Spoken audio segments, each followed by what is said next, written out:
Hey, it's Zoe Routh, and we have Daniel Kilov today, who is our guest on today's show. And he's also going to be a guest speaker at the upcoming UnConference here in Canberra, March 21, 22, which is coming up in just under 2 weeks. He is a memory athlete, which is a weird thing, but he's a specialist in it. He has got some notable things with his memory athleticism. He's capable of memorizing a shuffled deck of cards in under 2 minutes and 100 random digits in 60 seconds. He's a 3-time silver medalist at the Australian Memory Championships. Who knew there was such a thing? And holds the national record for the memorization of abstract images, which is, again, very strange. Oh, so he's also pretty smart. He's a member of Mensa and a frequent contributor to the Australian Mensa magazine, Table Oz. He's given talks in the US, UK, India, and Australia. He's done a TEDx talk at Macquarie University, and he has been described as one of the nation's finest thinkers and communicators. Isn't that nice to have an accolade like that to your name? Good on you. So welcome, Daniel. Thank you very much. It's a pleasure to be here. That's good. I'm glad you're glad to be here. I'm so glad we met. And I'm really curious about this memory athlete thing. So what is it, and what led you to become a memory athlete? Yeah, so the as for what it is, it's basically the world's weirdest sport, or certainly one of them, and also probably the most boring as a spectator sport.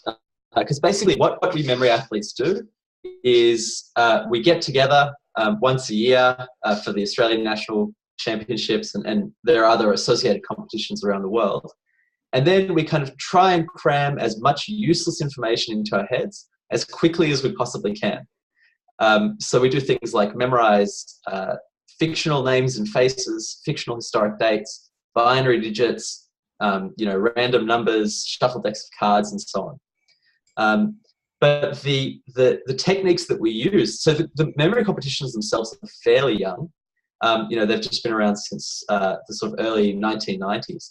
But the techniques we use are actually thousands of years old.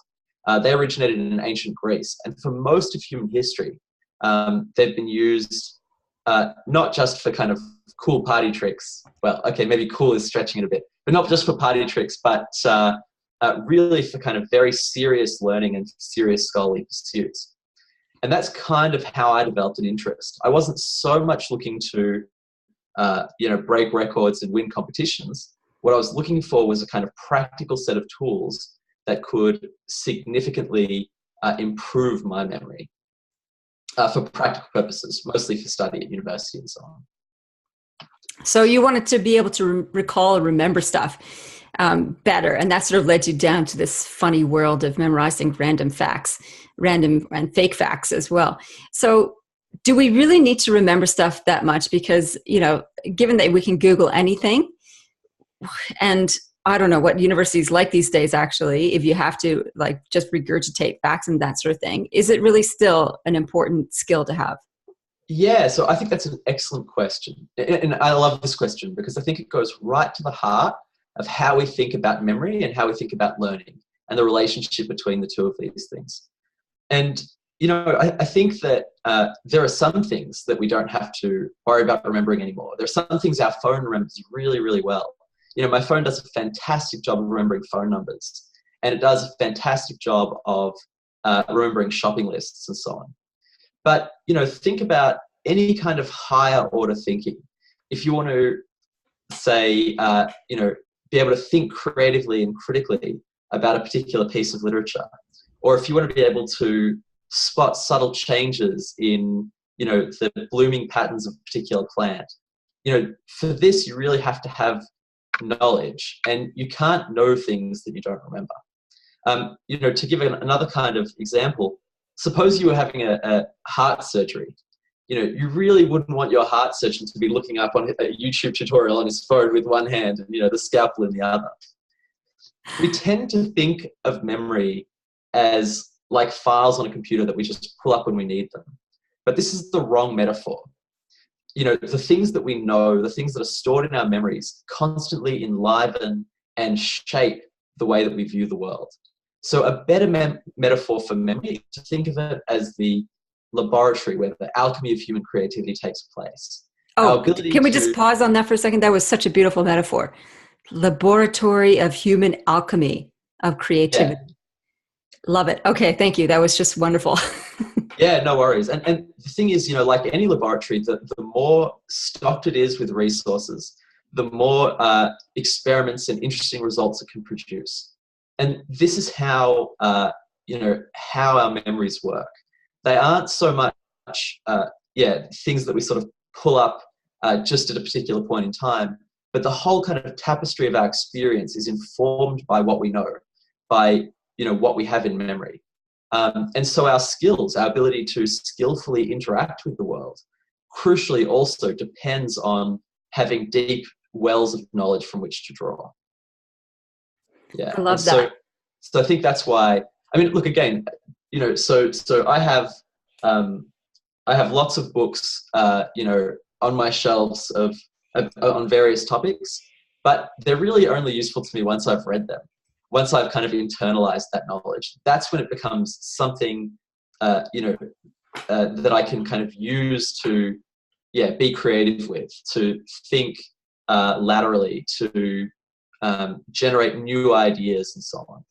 So that's an interesting point I'd like to know more about, actually. When you're reading books, do you employ memory techniques to commit the content to memory? Tell me about that. Yeah, absolutely. So, and as I say, a lot of people, when they first encounter this stuff, they particularly if their first contact with memory techniques is from the competitions, they get the impression that, this is really just a form of kind of mental peacocking. It's just a way, it's a kind of, a little bit of mental gymnastics. It's kind of very impressive to look at, but ultimately fairly useless. And as I say, I think a kind of important curative for this is to take a look at the history of these techniques. So Thomas Aquinas, for example, the great philosopher and theologian in the Middle Ages, he composed his entire Summa Theologica, his greatest work, entirely in his head, using these memory techniques. And he would dictate to 6 scribes independently different parts of different chapters, again, from memory. So he'd start dictating one chapter to one scribe, and as they were finishing writing it down, he'd turn to another and start dictating to them. So these techniques historically were used for, were used basically by the kind of greatest thinkers of human history. Aristotle, Julius Caesar, Thomas Aquinas, Descartes, Leibniz, all the way through until the Renaissance, really, for really difficult, intellectual heavy lifting. So I use these techniques all the time in my own work as a researcher, as a PhD student, as an aspiring academic and philosopher, to remember the findings of various studies, to remember complex ideas, to remember as well the relations between ideas. And so as I'm reading a book, sometimes I will memorize as I go. I'll create the various mnemonic images that will help me recall that information. Other times I'll take notes with a mind to converting those into mnemonic images later on. And so the attitude that I take towards note-taking is not that I'm kind of producing something that I am going to kind of then use as a reference later on. Rather, I'm creating notes just as a kind of intermediary step before I commit them to memory. All right. So that part, the process where you're taking notes, are you talking about written notes, or do you highlight in a Kindle, or what's the note-taking process look like? Yeah. So it varies depending on the kind of medium I'm studying with. But my preferred method actually is to build mind maps of the stuff that I'm reading. So mind mapping as a technique was actually invented by a guy named Tony Buzan, who was the founder of the World Memory Championships. And Really? Yeah. And the reason he invented mind mapping was because, he was learning all of these things about how memory works, right? The things that work well when you're trying to memorize, that you want to have color and, nonlinear associations and, this kind of, there's basically this idea that association is the language of memory, and that memory is fundamentally visual, right? Now, suppose that you take all the things that works well in memory and you wanted to do the opposite of them. what you do is you wouldn't have any color, you wouldn't have any pictures, you just have text, and it'd just be all monochrome, right? And as I say, rather than making these like non-linear associations between different topics, you would just go from like, left to right, up to down, something like that. Some arbitrary sort of, comparatively arbitrary sort of thing. And that's, in fact, exactly how we take notes normally. So the standard method for taking notes is completely antithetical to what we know about how memory works. And so the idea behind mind mapping was to try and develop a note-taking technique that effectively cohered better with the insights provided by memory techniques and memory athletes and mnemonists across the ages. All right. That's so cool. And you're going to have to unpack this word mnemonics. I don't even know if I pronounced it properly for listeners to get, what does that mean actually? Yes. So a mnemonic is just anything that aids, any device that aids in memory. So, often when we talk about mnemonics today, we're talking about verbal acronyms, that we might use to remember, say, the planets in order, or the kinds of things that you might have been taught in school. But of course, this is a category that's much broader and includes these techniques that, as I say, today are used by memory athletes, but historically have been used in much broader contexts. The word itself comes from the name of the Greek god, the goddess of memory, Mnemosyne, who, as a lovely aside, was the mother of the muses, the Greek goddesses of creativity. So even in the mind of the ancient Greeks, there was this close relationship between memory on the one hand and creativity on the other. Yeah, that's really cool. So mnemonics, you talk about acronyms as one mnemotic methodology. Do you think acronyms actually work? No, not really. The reason that they don't work, I think that they can be useful under a certain fairly limited set of circumstances. In particular, they work well when you already know the information and you just need an aid to retrieval. So to give an example, I have this mnemonic I remember from high school. And I remember the mnemonic, the acronym. The acronym was Mrs. Skibbs. And I even remember what the acronym was for. It was to help me remember the elements of a religion according to the comparative theologian Professor Ninian Smart.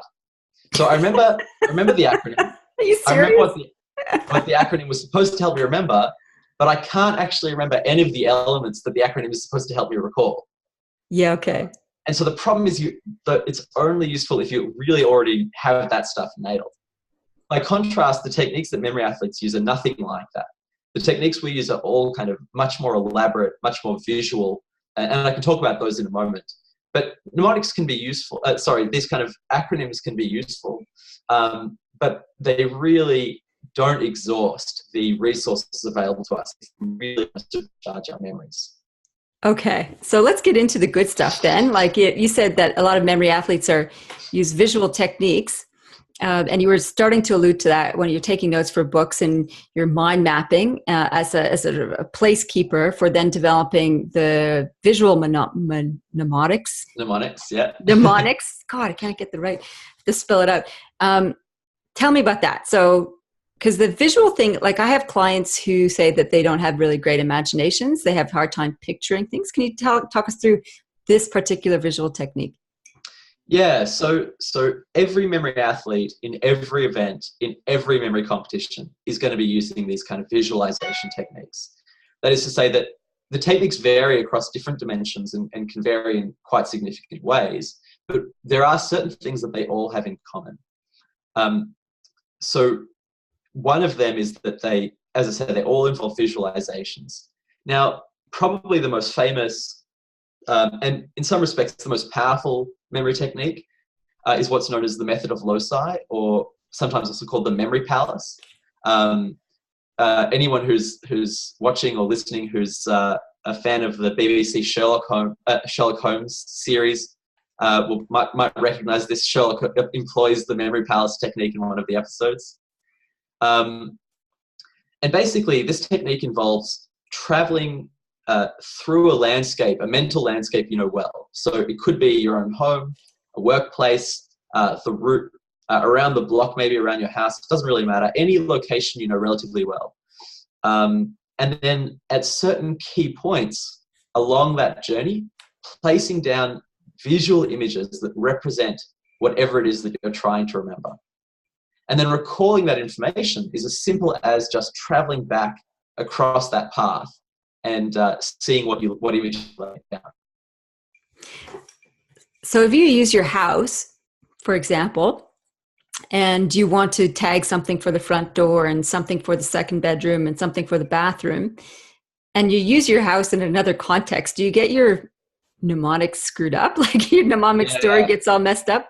So crucially, you need to have a different, I mean, this is one of the problems, right? One of the problems is the techniques are so powerful that once you've used a location for a particular topic or subject, you can't use that location again if you want to use it for a kind of permanent place to store knowledge. And so what memory athletes will do is they will collect, maybe hundreds of these memory palaces. But one of the amazing things is that our brains are already primed to do this, right? It's not as hard as it sounds. So to give a simple example, if I ask you now to kind of close your eyes, you could mentally navigate through your own home, no troubles, right? Yeah. Maybe a home that you grew up in but haven't been back to for a decade, right? Maybe a home of a friend that you've only been once or twice. Okay. Now, you can do all of this and at a fairly high level of detail, despite the fact that you never made any deliberate effort to learn this information, right?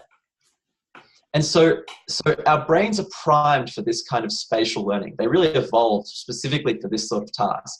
They didn't really evolve for kind of memorizing random numbers or that sort of thing, but they're really good at spatial memory. And so the kind of secret sauce, the sort of trick to this technique is to transform the kind of information with which we normally struggle into the kind of thing that we remember effortlessly, like we remember the locations of places. Now, I'll give an example from a book here, just to give an indication of just how far this can be taken. So this is from Joshua Foer's Moonwalking with Einstein. He's describing, it's a really great book. I recommend it to anyone who wants to read a little bit more about this. What's it called? Moonwalking with Einstein. Yeah. Who's the author? Joshua Foer. He is a science journalist for the New Yorker. This was Bill Gates' favorite book of the year it came out. I think they're even thinking about turning it into a movie. It's really, really great fun. Oh, by the way, just before you go on, just for our listeners, I'll put all the references that we talk about today on the podcast show notes at zoerath.com/podcast/memory. Beautiful. There we go. Okay, so here is Joshua talking about a mnemonist named Peter of Ravenna, who was a 15th century mnemonist. So Peter, for his part, bragged of having memorized 20,000 legal points, 1,000 texts by Ovid, 200 of Cicero's speeches and sayings, 300 sayings of philosophers, 7,000 texts from scripture, as well as a host of other classical works. For leisure, he would reread books cached away in his many memory palaces. When I left my country to visit as a pilgrim the cities of Italy, I can truly say I carried everything I owned with me, he wrote. To store all those images, Peter started with 100,000 loci, but he was always picking up new memory palaces on his travels across Europe. He constructed a mental library of sources and quotations on every important subject, classified alphabetically.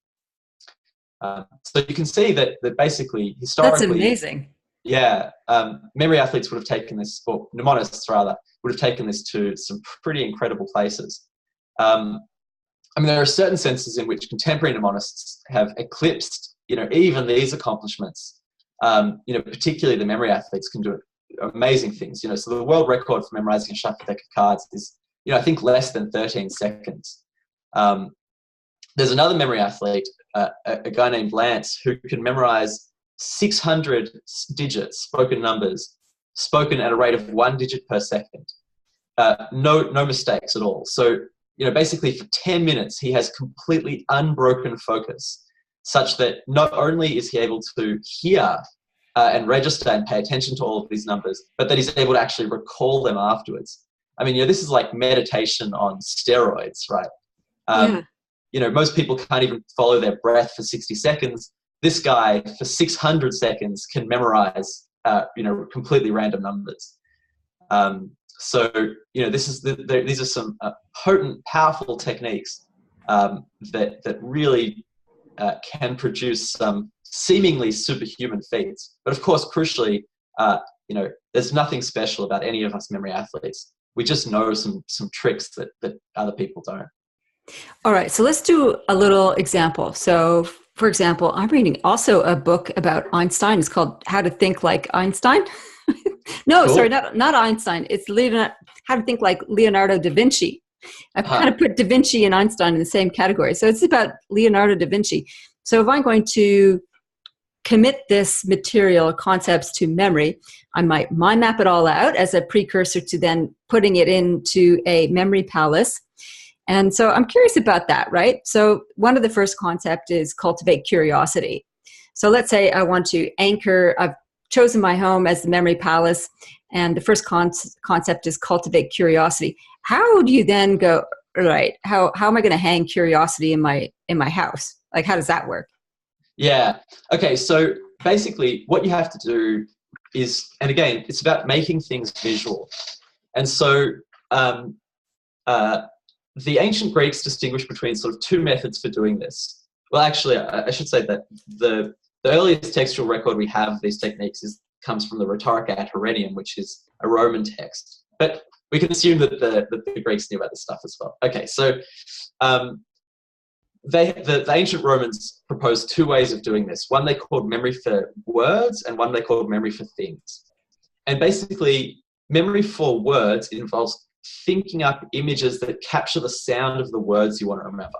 So for example, if I wanted to memorize the soliloquy by Shakespeare, to be or not to be, I do that by imagining two bees, and then an oar that you might use to row a boat, and then a knot like the kind that sailors tie, and then two more bees, right? To be or not to be. And that would be enough to help me remember that phrase. Of course, some people, including the author of the Rhetorica ad Herennium, suggested that this is too time consuming. It's a little bit cumbersome. So they proposed what we do is we use memory for things, which is just the idea that we basically construct images that remind us of the thing we want to talk about or remember. So suppose I wanted to memorize the quote, and I will get to your specific example, but suppose I wanted to memorize the quote by Aristotle that the roots of education are bitter, but the fruit is sweet. It might be enough for me just to visualize a kind of tree of education, and so I know it's the tree of education. Maybe it has like books for fruit, or leaves, pages of books for leaves or something. And I might imagine one child gnawing on a bitter root and another kind of pulling the fruit off the tree and eating it and being really sweet. Enough to remind me of that particular quote. So, okay, so to speak to your specific example, well, there are kind of two ways that we might go about this memorizing then, this idea of curiosity, cultivating curiosity. One is to find something that sounds like curiosity, right? So we might imagine let's say the Curiosity rover, the Mars probe, right? If we place this Curiosity, the rover, the named Curiosity, in the first place in your memory palace, let's say it's your bedroom or whatever, then when you come and you see that, that's going to remind you, oh yeah, curiosity, that's the thing I'm cultivating. Alternatively, you might think of something that evokes this. You might actually visualize yourself or somebody, or Da Vinci, let's say, in that space, doing whatever the book says is required to cultivate curiosity, right? So what is the advice that the book gives on cultivating curiosity? I'm just going to flip to it now because I don't remember. Okay. He just roamed the countryside and he looked at things. So he went on walks, he explored objects from different angles, he sketched things from different angles.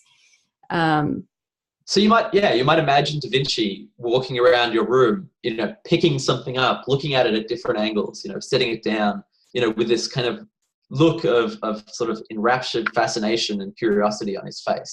So I'm thinking Leonardo picking up the cat that killed Curiosity, or Curiosity Beautiful. killed the cat. Yeah. So that's nailed now. I've got that. I'll never lose that.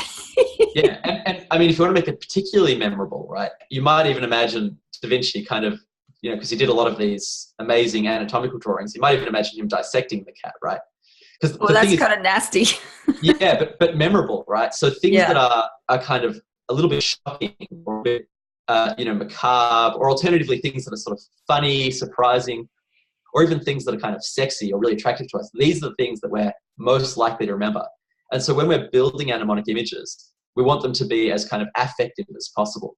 We want them to stimulate both our kind of imaginary senses. We want them to be visual. We want to imagine what they sort of sound like, feel like maybe, but also to stimulate the affect, stimulate the mind as well. I can see how, as a speaker, this is brilliant.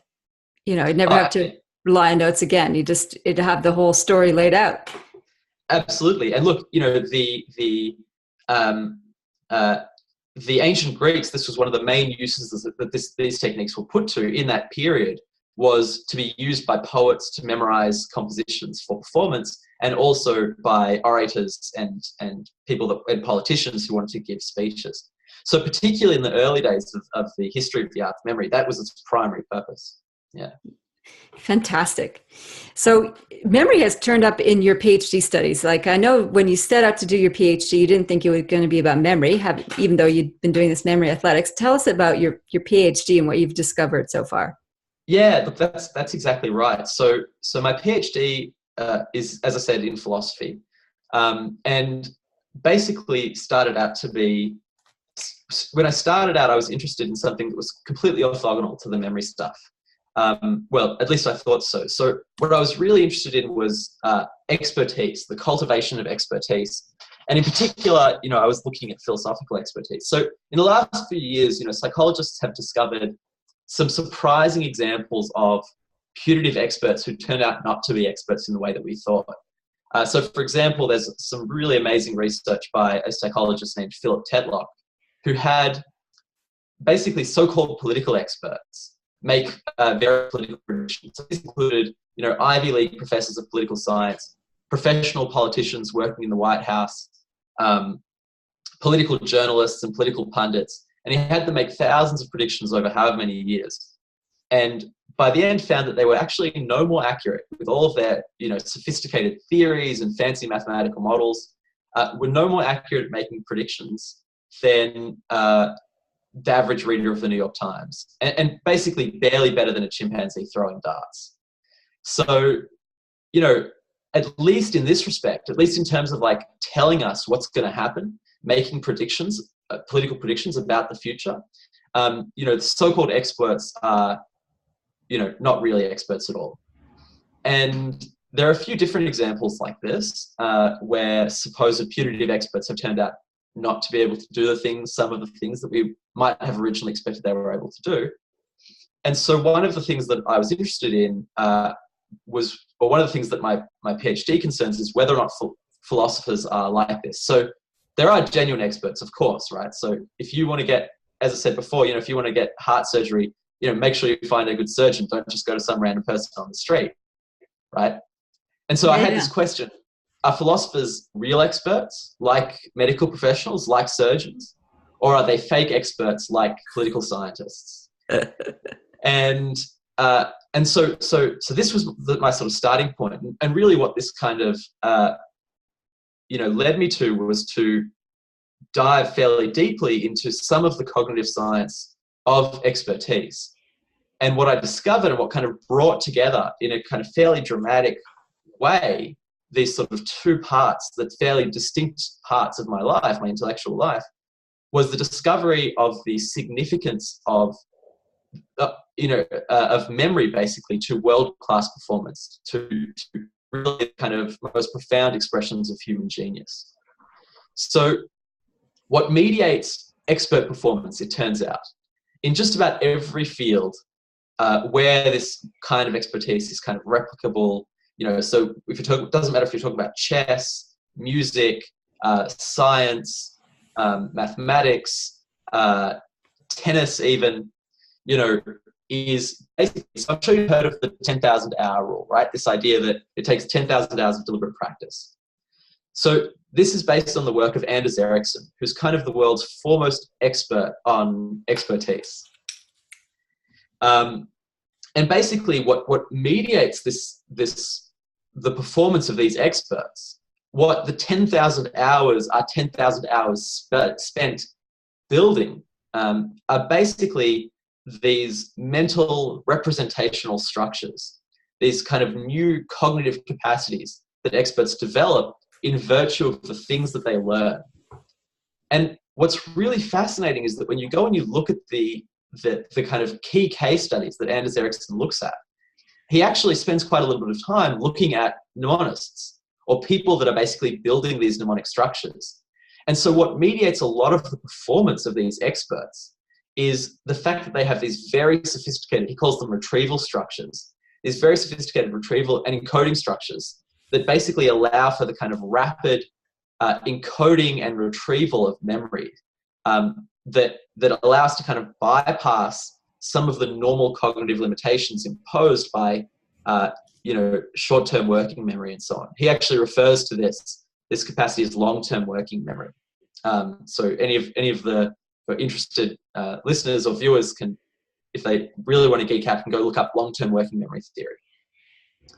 And so this really started to change how I thought about memory techniques, or rather kind of started to give me a sense of some of the outlines of the kind of contribution that cognitive science could make to understanding, what was already kind of at least intuitively, that's something I was sort of dimly aware of, was the role of memory in these kind of most important and highest of cognitive faculties, the faculties of creativity, of insight, of analytic thinking, right? So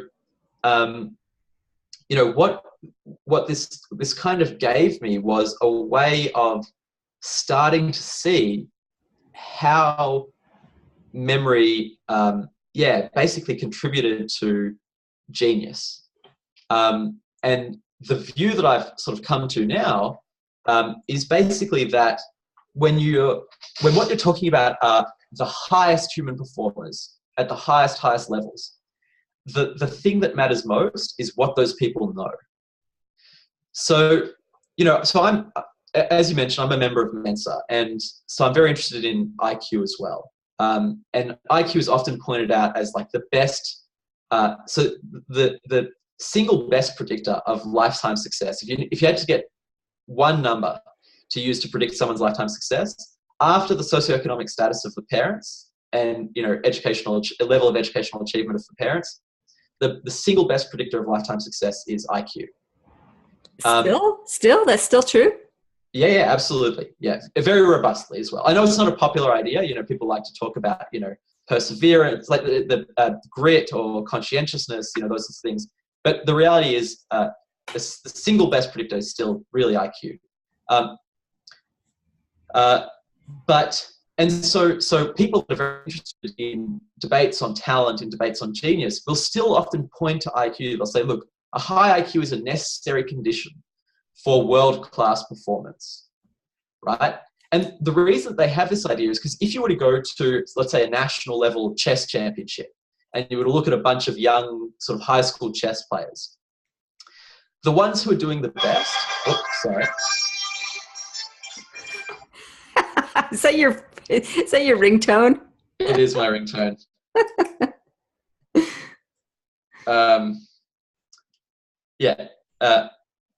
So the ones who do the best would be the ones with the highest IQ. But what's really interesting, and so that's led some scientists to kind of assume that the highest levels of the distribution curve of achievement are just the same. It's the same thing that's going on at these lower levels. You just kind of extrapolate out, right? And that makes a certain kind of intuitive sense. Also, it does seem to be the case that in laboratory studies on simple tasks, simple skill acquisition, people with higher IQ do attain skill more rapidly. But the thing is, if you really want to understand performance at the highest levels, if you really want to understand genius, it seems to me what you really have to do is go and study at those levels, people that are performing at those levels.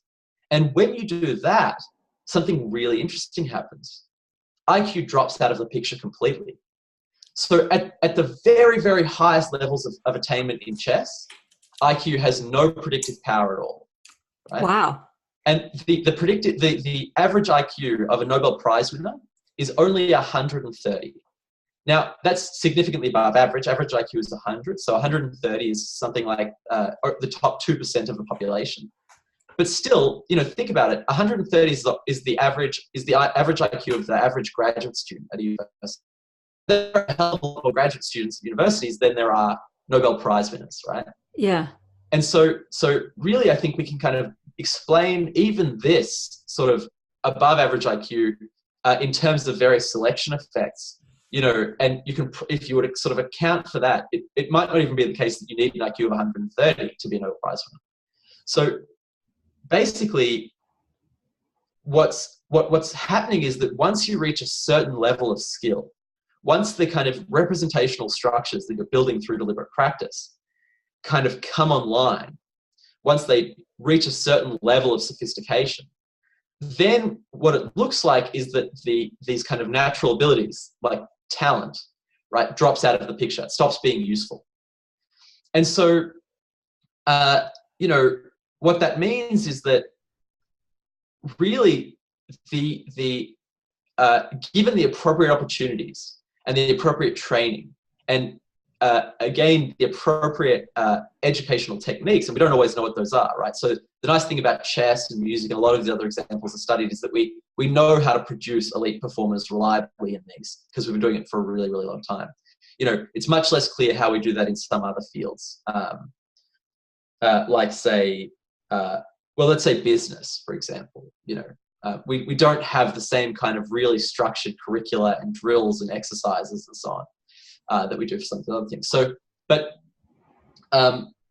given those conditions, it really looks like, in a certain sense, anyone, given the appropriate opportunities, could attain, basically genius. And so this, I think, is really, really significant and has really great significance for how we think about our educational institutions, right? Because, if we're kind of, let's say, dividing people up by levels of ability at a really young age, what you get is what sociologists or social scientists call the Matthew effect, where the kids that are, let's say, just in virtue of being a little bit older, and so their brains are a little bit more developed, they're going to do, say, slightly better on standardized tests, and then they get put into an acceleration class where there are fewer of them, so they get more attention. They're pushed harder than the other kids on the assumption that they have talent. And so what happens is that the next year when you come to give all the kids standardized tests again, the original gap that you found is even bigger, right? Mm. And so then you end up at, 12, fast forward till 12 years later, kids come out of school and it looks like some kids are really talented at mathematics, right? And they always have been as well. And other kids just aren't. But that's not true. It's just that those kids have been given additional opportunities that other kids haven't been given. Now, what that means is that we are wasting enormous human capital, enormous human potential, because, we could produce talented kids in any discipline, again, if we gave them the right opportunities. And so, what I kind of envision, my sort of pie in the sky sort of idea is that, using memory techniques basically allows us to kind of take shortcuts on this skill acquisition process. It lets us learn much, much faster because we can kind of, in one of Anders Ericsson's early studies, he had a look at the ability of people of this subject to memorize random numbers. And eventually, over time, this subject developed mnemonic strategies to help them do it. And they eventually got up to like 80 digits or something like that.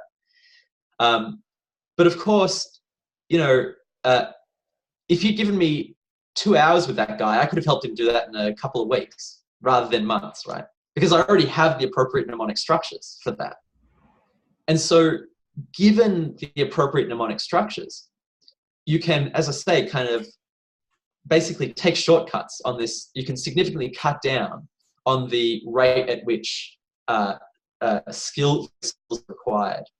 And so, I kind of imagine this world, this kind of utopian vision of an educational system built on these mnemonic techniques that allows us to teach hundreds of times, thousands of times faster, in the same way that memory athletes are currently able to memorize, say, numbers or decks of cards thousands of times faster, where we could produce entire generations of Picassos and Gandhis and Darwins and Einsteins and Da Vinci's. So if it's not about, if people's capacities for insight and genius and analysis are not predicated on natural ability, but rather on what they know and what they learn, then that's to me seems to be a real game changer, and places memory as the kind of king of cognition, and something that we really ought to spend a lot of time studying and thinking about and so on. That's just so amazing. What an enormous insight to realize that memory techniques can accelerate people's learning, comprehension, recall, and connectivity and creativity, so that we could have a whole generation, planet full of people who can be creative geniuses like Leonardo, like Einstein, and so on. That is just giving me goosebumps. And it's almost a shame that I'm going to ask you a very banal question because I feel like we need to finish on a flourish after that kind of like, wow, that's amazing. So we'll just let the amazingness be amazing for a second. Yep, that's pretty amazing. And I'm so excited to learn your techniques in greater depth at the UnConference to get a leg up and get my genius going personally, let alone the people who are coming along. So the banal question, which is all related, is, right, so people are coming along to this networking event, the UnConference, and there's going to be 40-odd people there. Many of them they haven't met before. How do you remember people's names? I'm guessing it's a mnemonic technique. But if I'm going to imagine like Leonardo strangling a cat or dissecting a cat, I'm not sure I want to do that necessarily for the people I want to meet. So tell me, what's your best approach for that? Yeah, so I got to tell you, the approach is very similar to imagining Leonardo strangling a cat. So crucially, when you use a mnemonic device to remember somebody's name, you don't have to tell them what the mnemonic is, right? That's probably a good thing. Yeah. So and there have been occasions when I have had to sort of think very quickly to like make something else up when people have asked me, in various interviews or on TV, people are like, oh, how did you memorize this deck of cards? And my images really aren't TV friendly. Maybe they're just a little bit violent or maybe a bit sexual or something.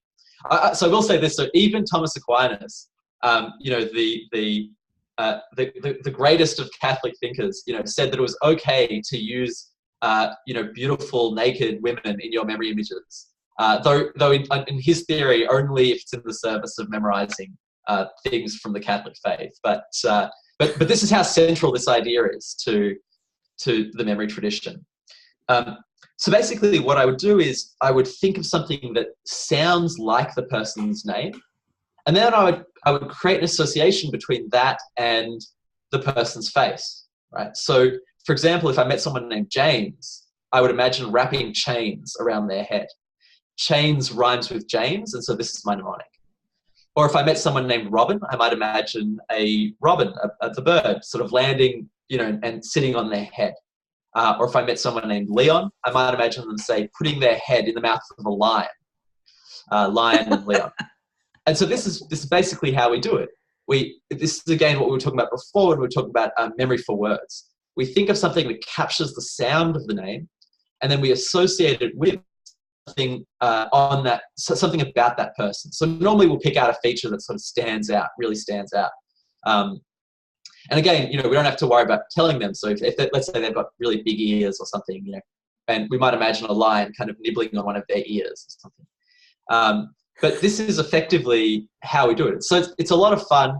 And if the person is kind of, that you're meeting is kind of good humored, you might even share your mnemonic. But again, you really don't need to. So when I spoke at TEDx Canberra, which was the second TEDx talk I did, I actually got up on stage and I helped the audience remember the order of the speakers for the day.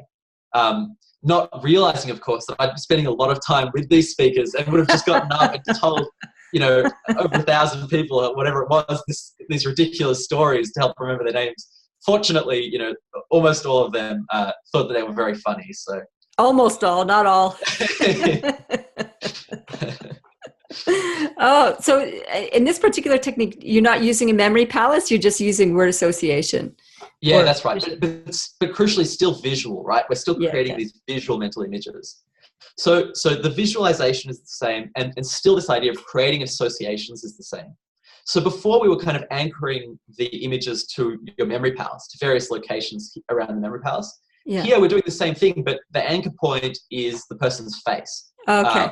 Or something about them rather than rather than a location. So there's still a sense in which we're doing something very, very similar, but we're kind of, the face becomes a kind of landscape in miniature, in a sense. So yeah, it's still about creating these visual images, and then still about creating associations. Because as I say, association is the language of memory. That's the way to think about it. So we're kind of always doing these things, and a few other bits and pieces, which I'll obviously at the conference. Don't want to give everything away now. No, that's true. So I guess it gets easier with habit, right? So I'm like thinking of what rhymes with Daniel, like spaniel. Oh, there you go. I didn't even think about that. So I can remember you as a little spaniel puppy dog. Great. Yeah, I'm certainly that enthusiastic. So it's a good image. I almost scared to ask, how would you remember my name? Yeah, I mean, Zoe's a hard one, because it's hard to think of things that rhyme with Zoe, but you know, maybe a Joey, like the young kangaroo. Yeah. You know, I might imagine you riding around in the pouch of a kangaroo. That's a pretty good image. So something like that.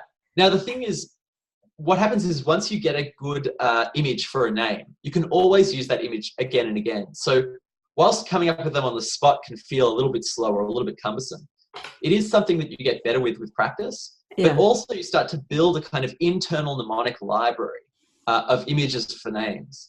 And so every time you meet someone, you know, named James, to use the example I used before, I'll always use the same image. And because there's a kind of a sort of power law distribution on names, you know, there are a whole lot of Jameses and Thomases and Johns, and not that many, say, Zashans. And so, you know, you can very quickly develop a very functional library of internal mnemonic images, what we call pegs, because you sort of hang information off them. Yeah. And yeah, so it's not nearly as difficult or time consuming as it might sound. Okay, that's fabulous. Thank you, Daniel. Thank you, Daniel. You've been amazing. So I'm really excited about your vision for the future, where we unleash the genius of the entire planet through memory technique. That's probably one of the most powerful thoughts I've heard in a long time. And I'm super excited to reveal you and share you with the community at the UnConference just next week. So thanks again. Wonderful. Thank you very much.